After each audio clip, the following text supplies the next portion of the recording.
लक्ष्मण ठाकुर जिंदाबाद जिंदाबाद जिंदाबाद मतदाता मालिक जिंदाबाद जिंदाबाद जिंदाबाद हावीडी की जनता जिंदाबाद जिंदाबाद जिंदाबाद कंघी छाप जिंदाबाद जिंदाबाद जिंदाबाद भैया भौजी चाचा चाची आयब वोट खसायब हे भैया भौजी चाचा चाची आयब वोट खसायब हे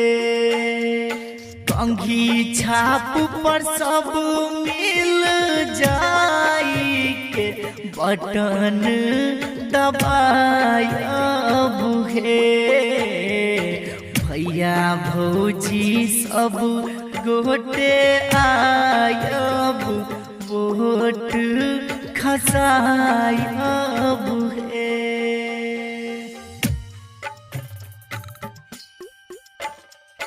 भैया लक्ष्मण जय लक्ष्मी देवी के समिति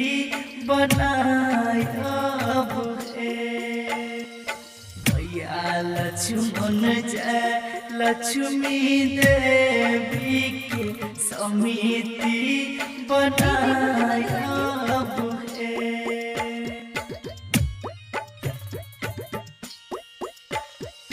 युवा भैला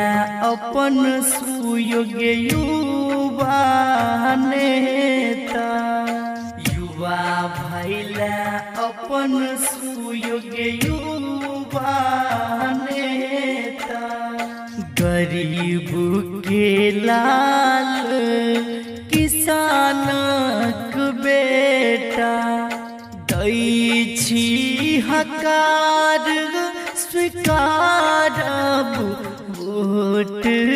खसायब हे दै छी हकार स्वीकारब वोट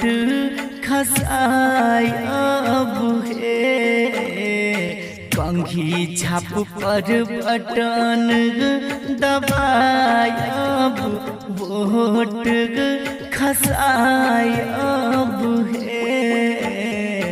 भैया लक्ष्मण जय लक्ष्मी देवी के समिति बनायब हे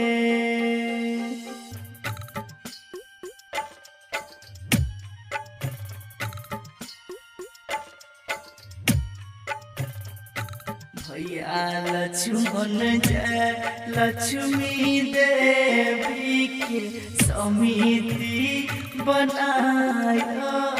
हे डीजे गुड मधुबनी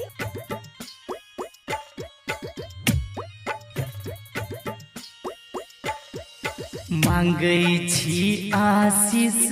घर घूमी घूमी सगरी मांगै छी आशीष घर घूमी घूमी सगरी राखी लिया लाज सेवक हमरो पगरी करै छी निहोरा ने भुलायब वोट खसायब हे करै छी निहोरा ने भुलायब वोट खसायब हे कंघी छाप पर सब मिल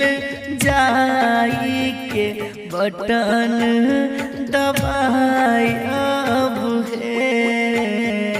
भैया लक्ष्मण जय लक्ष्मी देवी के समिति बनायब हे इनका कहना है सबका इज्जत सबका मान, सबका इज्जत सबका मान, अमीर गरीब एक समान, अमीर गरीब एक समान। लोगों की बातों को छोड़कर अपने दिल से करे मतदान, लोगों की बातों को छोड़कर अपने दिल से करे मतदान, नहीं रुकेगा किसी का काम, यही है मेरा पहचान, यही है मेरा पहचान। हाँ तो याद रखिए, भूलना नहीं है, आपके अपने ही ग्राम पंचायत